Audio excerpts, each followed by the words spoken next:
예수께서 길을 가실 때에 날 때부터 맹인된 사람을 보신지라. 제자들이 물어 이르되 랍비여 이 사람이 맹인으로 난 것이 누구의 죄로 인함이니까 자기니까 그의 부모니까. 예수께서 대답하시되 이 사람이나 그 부모의 죄로 인한 것이 아니라 그에게서 하나님이 하시는 일을 나타내고자 하심이라. 때가 아직 낮음에 나를 보내신 이의 일을 우리가 하여야 하리라. 밤이 오리니 그때는 아무도 일할 수 없느니라. 내가 세상에 있는 동안에는 세상의 빛이로라.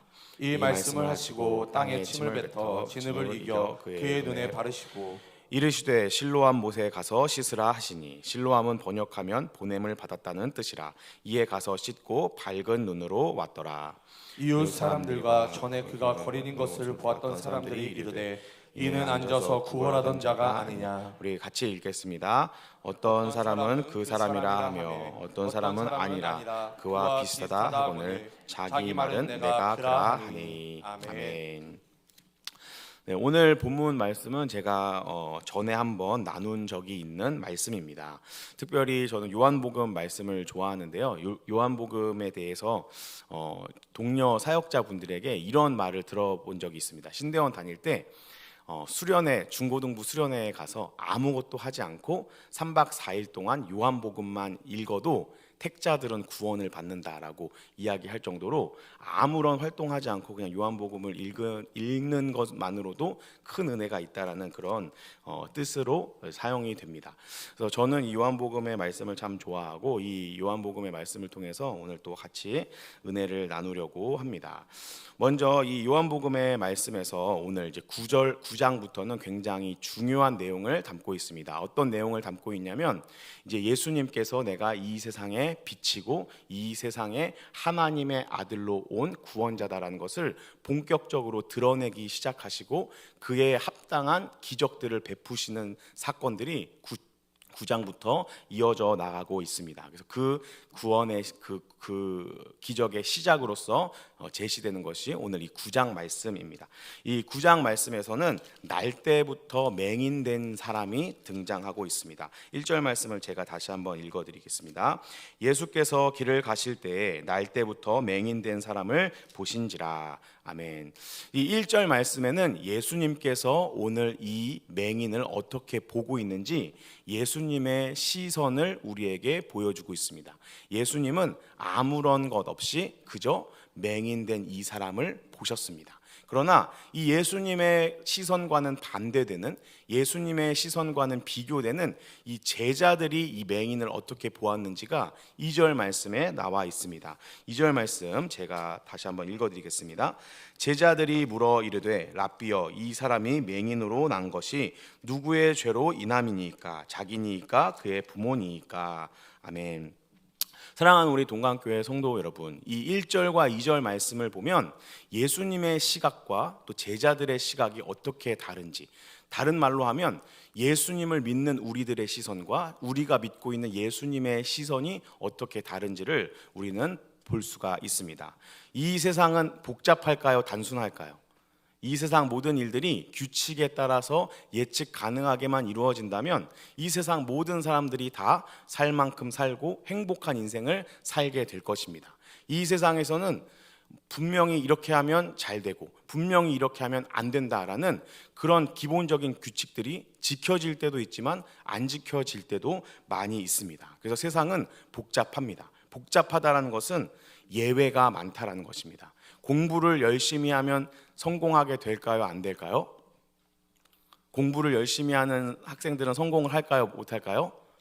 성공을 해야 당연한 것이고 성공 확률이 높아야 하지만 그렇지 않습니다. 오히려 공부를 하지 않고 자기만의 어떤 꿈과 재능을 개발해서 훨씬 더 이 세상에서 행복하게 잘 사는 사람들도 많이 있기 때문입니다. 그래서 이 세상은 A는 반드시 B다, 이렇게 하면 반드시 잘 된다라는 그런 절대 규칙을 발견하기가 굉장히 어렵습니다. 마찬가지로 이 세상의 선과 악의 문제도 마찬가지로 볼 수가 있습니다. 도둑질하는 것은 다 나쁜가? 혹은 살인하는 것은 다 나쁜가? 평상시 그냥 일반적인 상황에서는 맞지만 우리가 일제강점기 때 독립투사들이 그렇게 일본의 것들을 약탈하고 또 일본의 그런 나쁜 사람들을, 매국노들을 처단하는 일이 없었다면 우리가 독립을 위해서 달려갈 동력을 아마 얻기가 굉장히 힘들었을 것입니다. 그래서 세상에서는 모든 것이 다 이거는 무조건 좋은 것이고 이거는 무조건 안 좋은 것이다 라고 바라보기가 굉장히 어렵습니다. 우리가 살고 있는 이 세상은 그렇게 우리가 가치를 판단하기에는 굉장히 복잡한 세상입니다. 마찬가지로 제가 이 말씀을 다시 한번 나누는 이유는 1년 사이에 이태원 참사라는 안타까운 상황이 우리에게 닥쳐왔기 때문입니다. 2022년 10월 29일 토요일 제가 이제 설교 준비를 하고 주일 사역을 준비를 하고 있는데 갑자기 그 동기들 단톡방, 저희 신대원 동기들 단톡방에 엄청 이제 요란한 이제 막 메시지들이 많이 오길래 무슨 일인가 하고서 봤더니 이태원에서 안타까운 젊은이들의 죽음의 사건이 이제 보여지게 되었습니다. 그래서 이때 당시에 굉장히 이제 단톡방에 많이 난리가 났었고, 특별히 청년 사역을 감당하는 저의 동기 목사님들은 그날 준비했던 설교 원고를 다 이제 뜯어 고쳐서 다시 이 사건을 가지고 이제 설교를 준비하는 많은 사람들이 있었습니다. 안타깝게도 이 사건을 지내고 많은 교회에서 이태원 사건은 이교도 문화를 숭배하는 이 사탄 숭배이기 때문에 하나님의 벌이 임해서 이런 안타까운 사건이 나타난 것이다 라고 많이 설교들을 하셨습니다. 그러나 단순히 그렇게 볼 수는 없습니다. 왜냐하면 그 이태원 참사 사건의 피해자 중에는 예수님 잘 믿는 부모의 아들과 딸들도 있기 때문입니다. 그리고 그 가운데에는 이 부모님이 교회를 다니지 않더라도 나 혼자 신앙생활하면서 그 자기의 신앙을 유지했던 수많은 젊은이들도 포함이 되어 있습니다. 이것을 단순히 그들이 사탄 숭배하는 문화에 심취하였기 때문에 하나님이 벌을 내린다라고만 한다면 그 사람들의 죽음을 어떻게 우리가 위로할 수 있겠습니까? 마찬가지로 옛날에 미국에서 카트리나라는 큰 태풍이 미국의 뉴올리언스 지방을 휩쓸었던 적이 있습니다. 그때 당시에 또 어떤 이야기들이 있었냐면 그 카트리나 태풍이 뉴올리언스 지역을 강타한 이유는 그 뉴올리언스라는 지역이 미국 동성애 문화의 핵심 지역이기 때문에 하나님의 심판이 임한 것이다 라는 그런 말들도 많이 있었습니다. 만일에 이것이 진짜 사실이고 그렇다라고 한다면 그 뉴올리나에서 이 카트리나 태풍으로 인하여서 예수님 믿는 사람들은 철저히 보호를 받았어야 합니다. 그러나 이 태풍은 기독교인이든 비기독교인이든 가리지 않고 모든 사람에게 피해와 상처를 입혔습니다. 우리나라에서도 이런 이야기들이 있었습니다. 옛날에 그 태풍 매미를 기억하십니까? 태풍 매미가 우리나라에 큰 피해를 주고 많은 수재민들을 발생시켰을 때 교회에서 혹자들은 이것이 이 2002년 월드컵 때문이다. 2002년 월드컵 때 우리 국민들이 붉은 악마가 되어서 교회에서도 빨간 옷 입고 축구 응원을 했기 때문에 하나님께서 나태한 이 한국교회의 경종을 울리기 위해서 이 태풍 매미를 보내셨다라는 메시지들이 선포되기도 하였습니다. 과연 이것이 사실이고 하나님이 이런 식으로 세상을 심판하실까요? 저는 아니라고 생각합니다. 그렇게 따지자면 왜 세상은 아직도 이 모양 이 꼴이어야 하겠습니까? 왜 아직도 떵떵거리면서 세상을 살아가고 있는 악한 사람들이 존재하고 있는 것이란 말입니까? 인도나 이슬람 지역에서는 여전히 교회들을 핍박하고 또 예수님을 믿는다는 이유로 그 예수님 믿는 사람들을 죽이는 안타까운 폭력들이 자행되고 있습니다. 그러나 왜 그런 곳에는 하나님의 천벌이 임하지 않습니까? 가까이 먼 나라가 아니라 가까이 북한만 가도 북한의 수많은 지하교회 성도들은 예수님 믿는 것을 숨기며 몰래 예배드리고 있고 이 악한 정권에 압제당하고 있습니다. 왜 하나님께서는 그 북한 땅 가운데 이런 카트리나 태풍을 보내고 매미 태풍을 보내고 이태원 참사 같은 사건을 일으켜서 그 악한 세력을 싹 쓸어버리고 하나님의 백성들을 구하지 않으신다는 말입니까? 그렇기 때문에 우리가 이 세상에서 찾아오는 이런 안타까움과 불행들을 단순히 나쁜 것은 나쁜 것이고 좋은 것은 좋은 것이야 라고 바라보아서는 안 됩니다. 이것은 세상의 시각입니다. 오늘 예수님께서는 이런 세상의 시각에서 벗어나서 과연 고난을 어떻게 바라보아야 하는지 새로운 시각을 우리에게 열어주고 계십니다. 그 예수님께서 열어주시는 새로운 시각이 바로 3절 말씀입니다. 우리 3절 말씀 같이 한번 읽어보도록 하겠습니다. 준비 시작. 예수께서 대답하시되 이 사람이나 그 부모의 죄로 인한 것이 아니라 그에게서 하나님이 하시는 일을 나타내고자 하심이라. 아멘. 오늘 이 날 때부터 맹인이었던 사람도 이 예수님의 이 시각에 비추어 보면 굉장히 의미심장한 모습을 볼 수가 있습니다. 날 때부터, 태어날 때부터 맹인으로 태어난 것은 좋은 일일까요? 나쁜 일일까요? 날 때부터 맹인으로 태어나고 싶으세요? 아니면 정상적인 눈을 가지고 태어나고 싶으세요?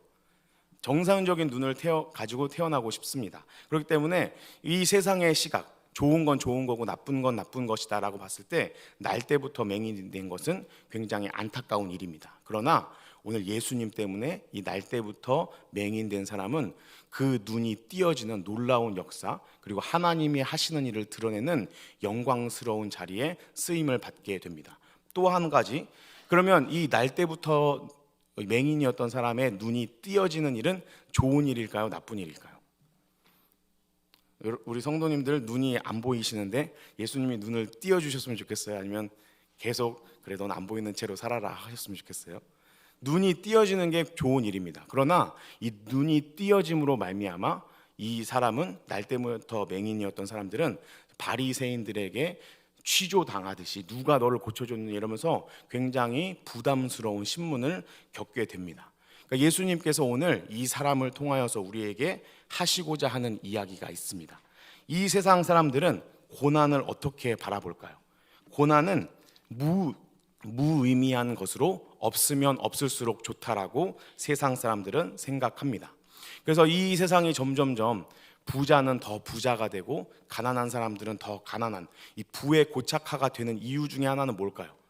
만일에 우리 성도님들이 대기업 회장님으로 수많은 재산을 가지고 있는 재력가라고 생각해 보십시오.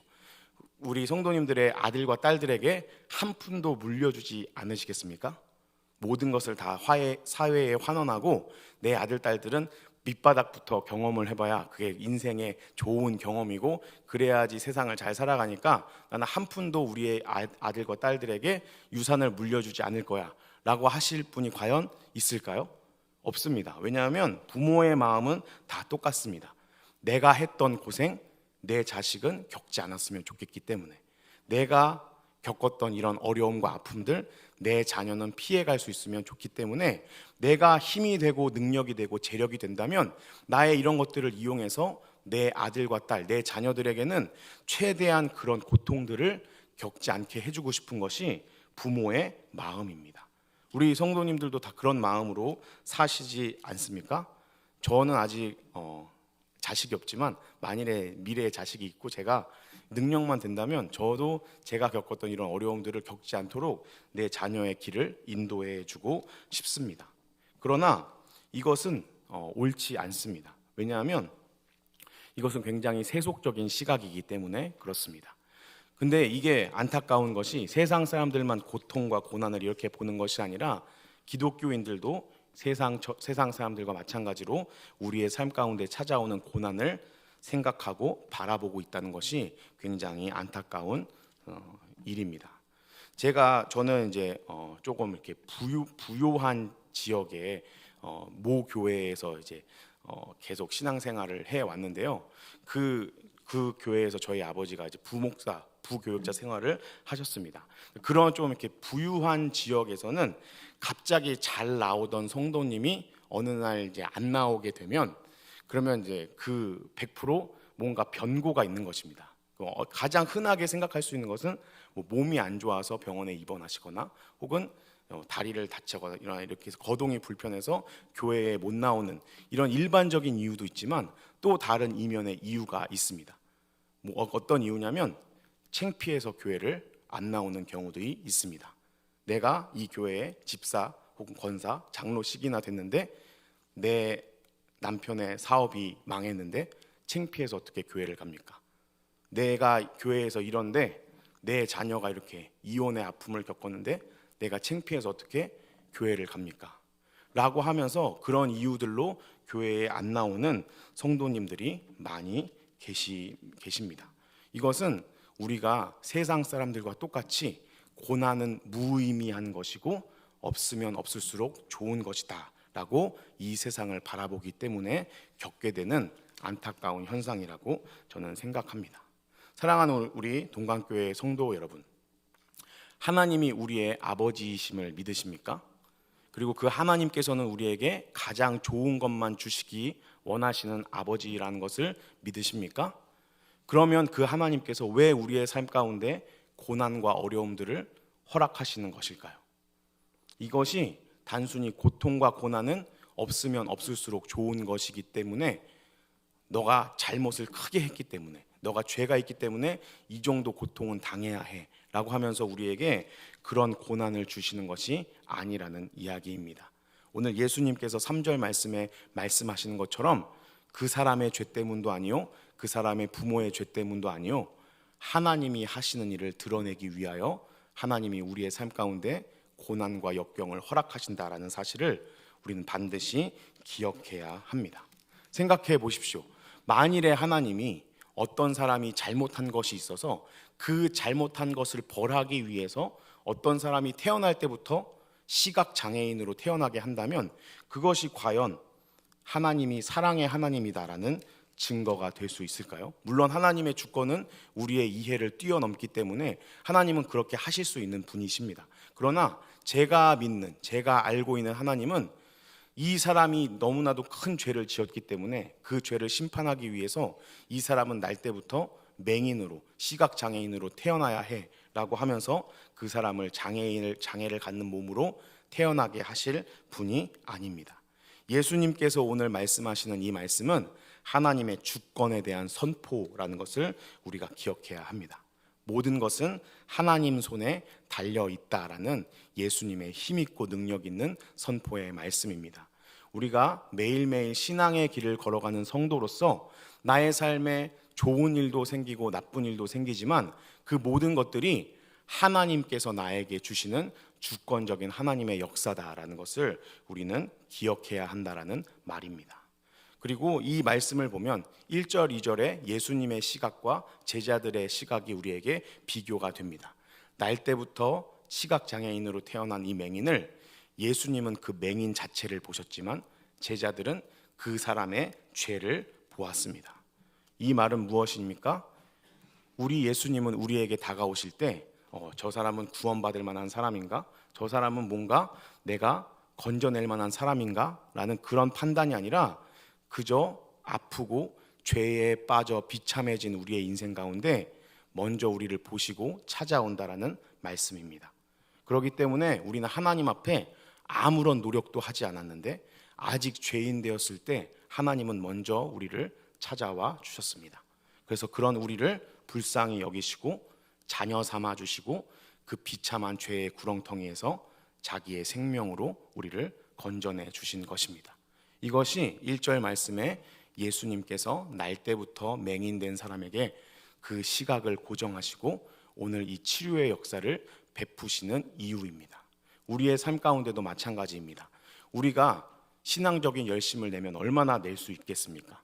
우리가 하나님께 헌신한다고 해서 얼마나 헌신할 수 있겠습니까? 그러한 것들 때문이 아니라 그저 우리를 먼저 불쌍하게 긍휼히 여겨주시고 우리에게 먼저 다가오신 이 예수님의 사랑을 말씀을 통해 깨닫는 귀한 시간이 되셨으면 좋겠습니다. 그렇기 때문에 이 사랑 때문에 2절 말씀처럼 이런 제자들이 누구의 죄 때문입니까? 이런 소리에 우리는 신경 쓸 필요가 없습니다. 3절 말씀에서 예수님께서 담대하게 선포하시는 것처럼 우리에게 찾아오는 좋은 일이든 나쁜 일이든 상관없이 모든 것은 하나님이 하시는 일을 나타내기 위해서 우리에게 주어지는 것이라는 것을 반드시 기억해야 합니다. 여기서 우리가 기억해야 할 한 가지 포인트가 있습니다. 오늘 이 사연의 주인공인 날 때부터 맹인으로 태어난 이 사람에게 어떤 수식어가 붙어 있냐면 날 때부터라고 되어 있습니다. 이 날 때부터라는 이 단어의 무서움을 표현하는 말이 있는데 그 무엇이냐면 이렇게 태어난 걸 어쩌겠어 라는 말입니다. 우리가 흔히 이렇게 뭔가 상대방과 싸우다가 제가 우리 부모님들과 말다툼을 하거나 이렇게 엄마 아빠에게 반항할 때 엄마 아빠가 너는 왜 이렇게 청소도 안 하고 공부도 안 하고 이러니, 이럴 때 이렇게 태어난 걸 어쩌겠어 라고 하면 사실 엄마 아빠도 그냥 으휴 하고 넘어갑니다. 왜냐하면 이것은 뭔가 공격할 수가 없어요. 왜냐하면 거기서 부모님이 그렇게 태어나지 않았는데 어쩌고 하면 나 엄마 아빠한테 태어났는데 이렇게 하면 그게 엄마 아빠가 똑같은 사람이다라는 것이 되니까 이렇게 태어난 걸 어쩌겠어 라고 하면 굉장히 모든 공격을 방어할 수 있는 강력한 무기가 됩니다. 심지어 이 표현은 하나님의 창조 질서를 파괴하려는 동성애자나 트랜스젠더들도 굉장히 많이 활용하는 단어입니다. 영어로 born this way, 이렇게 태어난 걸 어쩌겠어, 동성애자로 태어난 걸 어쩌겠어, 이 트랜스젠더처럼 태어난 걸 어쩌겠어 라는 것으로 자신들의 그런 하나님의 창조 질서를 파괴하는 행위를 정당화시키는 것을 우리는 삶 속에서 흔히 찾아볼 수가 있습니다. 그러나 오늘 이 말씀을 통해 우리가 기억해야 합니다. 예수님은 이 날 때부터 태어난 맹인도 고치시는 능력의 하나님이십니다. 우리 성도님들이 아무도 해결해 줄 수 없는 고질적인 문제, 아무도 이건 변화시켜 줄 수 없을 거야라는 그런 고질적인 문제를 갖고 있을지라도 하나님 앞에 그것은 아무것도 아니라는 사실을 기억하시기를 바랍니다. 날 때부터 맹인인 자도 예수님이 고치시면 고쳐집니다. 날 때부터 맹인인 사람도 예수님이 그 사람을 긍휼히 여기시고 고치고자 하시면 고쳐진다는 사실을 기억하시기를 바랍니다. 우리의 삶 가운데 하나님이 해결해 주시지 못할 문제는 없습니다. 우리의 마음 가운데 하나님이 해결해 주지 못할 상처는 없는 줄로 믿습니다. 그 능력의 하나님을 경험하게 되는 우리 모든 동강교회 성도님들이 되시기를 예수님의 이름으로 축복합니다. 다음으로 넘어가서 이제 4절 5절 말씀을 살펴보아야 하는데요. 4절 5절 말씀은 함께 읽어야 그 의미를 더 잘 이해할 수가 있습니다. 제가 4절 5절 말씀을 같이 읽어드리겠습니다. 때가 아직 나심에 나를 보내신 이의 일을 우리가 하여야 하리라. 밤이 오리니 그때는 아무도 일할 수 없느니라. 내가 세상에 있는 동안에는 세상의 빛이로라. 아멘. 오늘 이 4절 5절 말씀은 예수님께서 이 사람이 날 때부터 맹인인 것이 그의 죄도 아니고 부모의 죄도 아니고 하나님이 하시는 일을 드러내기 위함이다 라고 하시면서 부연적으로 설명하고 있는 단어입니다. 이 예수님의 4절 5절의 선포의 말씀은 무엇이냐면 이 세상에 예수님을 통하여 빛이 비추었다라는 것입니다. 그 하나님의 광명의 빛이 비추었고 그 빛이 누구냐? 바로 나 예수 그리스도다라는 것을 예수님께서 선포하시는 것입니다. 그래서 이 세상의 빛으로 오신 그 예수님이 이 세상에서 어떤 일을 하시는지를 그 다음 행동으로부터 나타내고 있는 표현입니다. 우리가 여기서 이제 4절 말씀을 읽으면서 낮과 밤이 나오는데 그러면 낮은 뭐고 밤은 뭐지? 이런 것에 더 집중할 것이 아니라 낮엔 무엇이 있죠? 빛이 있습니다. 그 빛이 누구라고 지금 말씀하고 계십니까? 예수님이라고 말씀하고 계십니다. 그 세상의 빛으로 우리 어두운 세상 가운데 빛으로 오신 그 예수님이 이 땅 가운데서 무엇을 하시는지, 우리의 인생 가운데 무엇을 하시는지에 더 집중을 해야 합니다. 그래서 이 빛으로 오신 예수님께서 무엇을 하시는가? 6절 말씀에 이 행동을 하십니다. 6절 말씀을 우리 같이 한번 읽어보도록 하겠습니다. 시작. 이 말씀을 하시고 땅에 침을 뱉어 진흙을 이겨 그의 눈에 바르시고. 아멘. 네, 여기에서 예수님께서 이 날 때부터 맹인인, 날 때부터 시각장애인 사람에게 두 가지의 물질을 가지고 무언가를 하십니다. 무엇과 무엇이죠? 침과 진흙입니다. 그래서 침은 굉장히 옛날부터 종교적인 또 의학적인 그런 이제 나름의 신빙성이 있습니다. 그래서 민간요법도 많이 있고 모기가 물린 데에 무엇을 바르죠? 네, 모기 물린 데에 이제 물파스나 이런 걸 바르는 게 우리가 현대 고도화된 이 의학 기술을 가지고 있는 사람들은 그런 것을 바르지만 어르신들 혹시 우리 할머니 할아버지들은 목이 울리면 이제 이렇게 침을 발라가지고 이렇게 해주시고 하잖아요. 그러니까 침에 어떤 좀 신비한 그런 능력이 있다라고 우리가 생각하는 것처럼 그런 의미에서 예수님께서 침을 사용하십니다. 이것은 예수님께서 우리의 수준으로 낮추시는 하나님이라는 것을 볼 수가 있습니다. 하나님께서는 우리에게 말씀하실 때 하나님의 그 뛰어난 지혜와 지적 수준으로 말씀하지 않으십니다. 하나님은 우리가 이해할 수 있게 말씀하십니다. 하나님은 우리가 알아들을 수 있게 말씀하십니다. 그래서 그 신이신 완전한 지혜를 가지신 그 하나님께서 인간의 언어로 하나님의 말씀을 우리에게 주셨습니다. 왜냐하면 하나님의 말을 우리가 알아들을 수 없기 때문에, 하나님의 지혜를 우리가 깨달을 수 없기 때문에 우리의 수준으로 낮춰서 우리에게 자기를 계시해 주시고 구원의 길을 제시하시는 분이 바로 하나님이라는 사실을 기억하시기를 바랍니다. 또 한 가지, 진흙을 가지고 예수님께서 그 사람의 이제 눈에 이제 붙이게 되는데, 진흙은 여기에서만 등장하는 것이 아니라 한 번 더 이제 이 성경의 맨 처음에 등장을 합니다. 언제 등장하죠? 하나님께서 인간을 만드실 때 말씀으로만 만들지 않으시고 손수 진흙을 빚어서 사람을 만드셨습니다. 그리고 그 빚은 인간에게 코에 생기를 불어 넣으니 인간이 생명이 되어서 움직이고 태동하기 시작합니다. 사랑하는 우리 동강교회 성도 여러분, 이 땅 가운데 빛으로 오신 예수님이 우리에게 무엇을 하시냐면 망가졌던, 죄로 인하여서 망가졌던 우리의 창조의 본래 모습을 회복시키신다라는 것을 기억하시기를 바랍니다. 오늘 예수님이 진흙과 침을 가지고 이 사람의 눈에 바르고 그 사람의 눈에 쌍꺼풀이 생기게 한다든지, 그 사람의 눈에 각막이 다시 생기게 한다든지, 라식 수술이 자연적으로 되게 한다든지 이런 것을 하지 않으셨습니다. 그냥 그 진흙은 그의 눈꺼풀에 붙었다가 물에 씻겨져 내려갑니다. 하나님께서 우리를 새롭게 창조하신다는 것은 우리에게 신비한 능력을 주게 하시거나 천사의 날개가 달리게 하시거나 이것이 아니라 죄로 인하여서 망가졌던 하나님께서 만드셨던 우리의 본래의 모습을 회복하는 데 있는 줄로 믿습니다.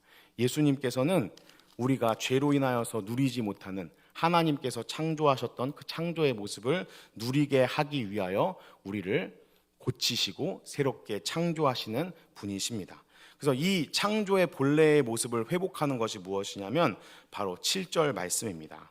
7절 말씀 제가 읽어드리겠습니다. 이르시되 실로암 못에 가서 씻으라 하시니, 실로암은 번역하면 보냄을 받았다는 뜻이라.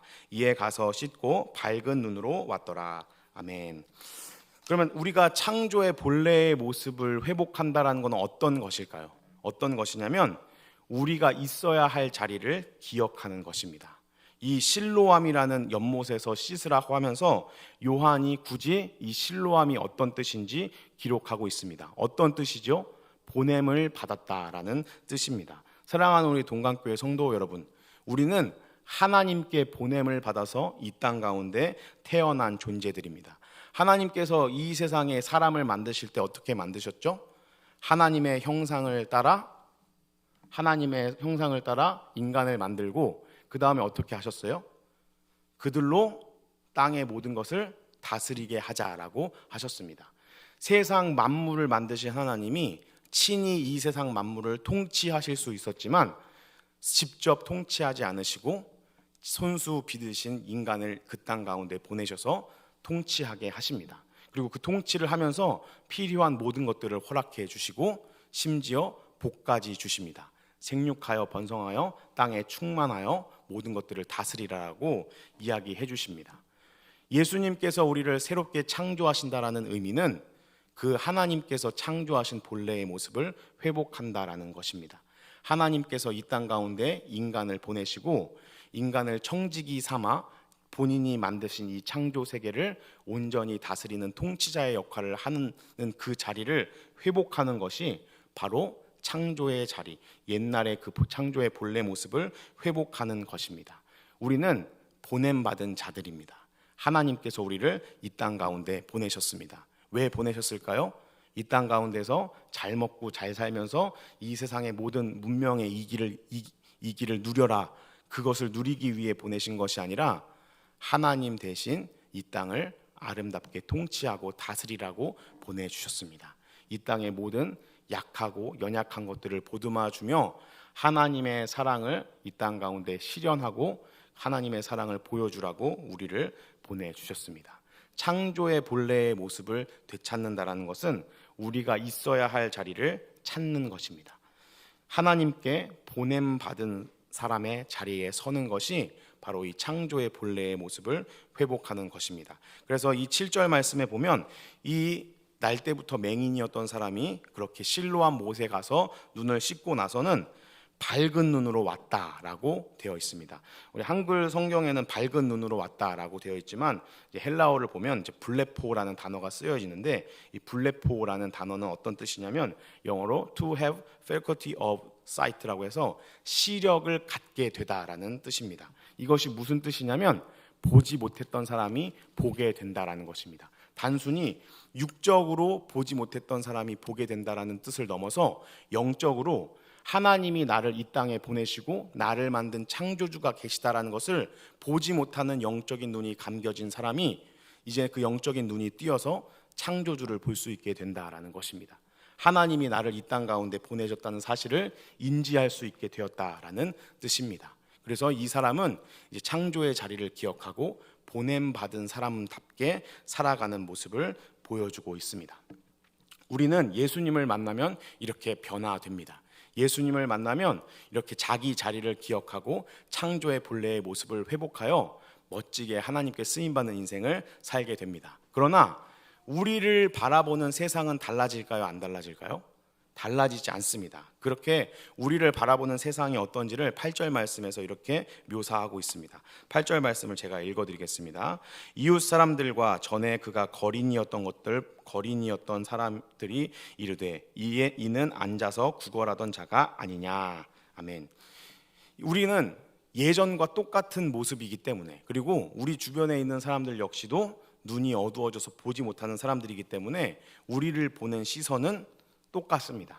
그러나 7절 말씀처럼 우리는 달라졌습니다. 우리는 시력을 찾게 되었습니다. 하나님께서 우리를 세상 가운데 보내셨다라는 것을 알고 그 보냄받은 사람의 자리를 기억하는 사람으로 살아가는 것이 우리가 이렇게 예수님께서 만드신 새로운 창조를 당한 사람의 모습입니다. 그렇게 살아갈 때 세상 사람들은 여전히 우리를 똑같이 바라보지만 우리는 분명히 달라졌다라는 사실을 기억하시기를 바랍니다. 그래서 오늘 이 날 때부터 맹인이었던 사람이 이 똑같은 시선으로 자기를 보는 세상에게 9절 말씀에 이렇게 이야기합니다. 9절 말씀을 제가 다시 한번 읽어드리겠습니다. 어떤 사람은 그 사람이라 하며 어떤 사람은 아니라 그와 비슷하다 하거늘 자기 말은 내가 그라 하니. 아멘. 여기서 내가 그라 하니라는 단어를 히브리어로 보면 에고 에이미입니다. 에고 에이미는 우리는 사실 좀 이렇게 그런 느낌이 없겠지만 이 에고 에이미는 성경에서 하나님이 하나님을 묘사할 때 쓰는 단어입니다. 구약에서는 스스로 있는 자이고 이 신약 성경에서는 그것이 에고 에이미입니다. 이것은 무엇이냐면 이 날 때부터 맹인이었던 사람이 세상의 빛으로 오신 예수님을 만나서 이제 영적인 눈이 띄어서 보냄받은 자의 자리를 기억하고 그렇게 살아갈 때 우리의 아버지 되신 하나님을 닮아서 하나님만이 하실 수 있는 에고 에이미라는 단어를 자기 입으로 할 수 있다라는 것입니다. 이것이 무엇이냐면 이제는 내가 하나님께서 만드신 존재로서 이 세상에 온전히 선다라는 그런 모습을 우리에게 보여주는 단어입니다. 사랑하는 우리 동강교회 성도 여러분, 기독교에는 세상 다른 종교들에게서는 찾아볼 수 없는 강력한 힘이 있다고 저는 믿습니다. 그 강력한 힘이 어디서 나오냐면 저는 하나님에게서 나온다고 생각합니다. 영원히 변함없으신 능력의 하나님으로부터 세상의 다른 어떠한 종교도 줄 수 없는 강력한 힘이 이 기독교에 있다라고 저는 생각합니다. 그 기독교의 강력한 힘은 에고 에임이라고 말하실 수 있는, 나는 스스로 있는 자다라고 말씀하실 수 있는 그 하나님, 그 하나님의 형상으로 만들어진 우리에게도 있는 줄로 믿습니다. 하나님께서는 우리를 이 세상에 보내실 때 연약한 상태로 세상의 풍파에 휩쓸리고 이리저리 요동하는 그런 연약한 인간으로 우리를 보내지 않으셨습니다. 전능하신 세상 만물을 만드신 창조주 하나님의 형상을 따라 우리를 지으시고 보내시는 줄로 믿습니다. 그렇기 때문에 이 세상에서 우리에게 다가오는 모든 역경과 풍파에 요동하고 두려워하지 마시기를 바랍니다. 강력한 하나님이 우리와 함께 계십니다. 그 하나님의 형상이 우리에게 있음을 기억하시기를 바랍니다. 그 하나님의 형상 때문에 우리는 안전할 수 있습니다. 예수님을 믿으면서 신앙생활 하는 것이 밋밋하고 재미없는 일이 아니라 날마다 나에게 있는 이 하나님의 형상을 발견하는 재미있고 즐겁고 행복하고 복된 길이라는 것을 기억하시기를 바랍니다. 그렇기 때문에 이 세상에서 내가 살아가다가 고난을 겪을 때 그것 때문에 불안해하거나 좌절하지 마십시오. 우리에게 다가오는 고난은 우리의 이 하나님의 힘과 능력을 다시 한번 경험하게 되고 하나님이 무엇을 하고 계신지를 기억하게 하는 수단과 도구에 지나지 않는다는 것을 반드시 기억하시기를 바랍니다. 우리 모든 성도님들의 삶 가운데 이런 하나님의 놀라운 역사가 가득가득 넘쳐나게 되시기를 예수님의 이름으로 축복합니다. 말씀을 정리하도록 하겠습니다. 이렇게 날 때부터 맹인인 사람이 빛이신 예수님을 만나서 이 땅 가운데 하나님이 보내신 사람으로서 창조의 본래의 모습을 회복하며 서 나갈 때 세상은 처음에는 똑같이 그 사람을 같은 시각으로 바라보지만 후에는 그 사람들이 이 맹인에게 관심을 갖게 됩니다. 우리가 읽지는 않았지만 10절 말씀에 보면 많은 사람들이 와서 관심 있게 이것저것 물어보기 시작합니다. 그때 11절 말씀에 이 날때부터 맹인이었던 사람이 예수님을 증언하기 시작합니다. 사랑하는 우리 동강교회 성도 여러분, 우리가 이 땅 가운데 잘 되고 떵떵거리고 뭔가 세상 사람들에게 자랑할 만한 것이 있을 때만 우리는 예수님을 증거할 수 있는 것이 아닙니다. 고난을 당하더라도 행복한 일을 당하더라도 그 모든 것들은 나의 삶 가운데 하나님이 하시는 일을 드러내는 도구라는 사실을 기억하시기를 바랍니다. 우리는 하나님께 그 하나님을 드러내라고 하나님 대신 이 세상을 통치하고 다스리라고 보냄받은 사람들입니다. 그리고 우리는 우리의 아버지 대신 하나님을 닮은 사람들입니다. 그리고 우리는 그 하나님을 닮아가는 인생을 살아가게 되어집니다. 이 세상에서 그 누구도 함부로 할 수 없는 나는 스스로 있는 자다, 내가 그다, 에고 에임이라는 단어를 할 수 있는 그 거룩하신 하나님을 닮아가는 귀하고 복된 하나님의 자녀들 다 되시기를 예수님의 이름으로 축복합니다.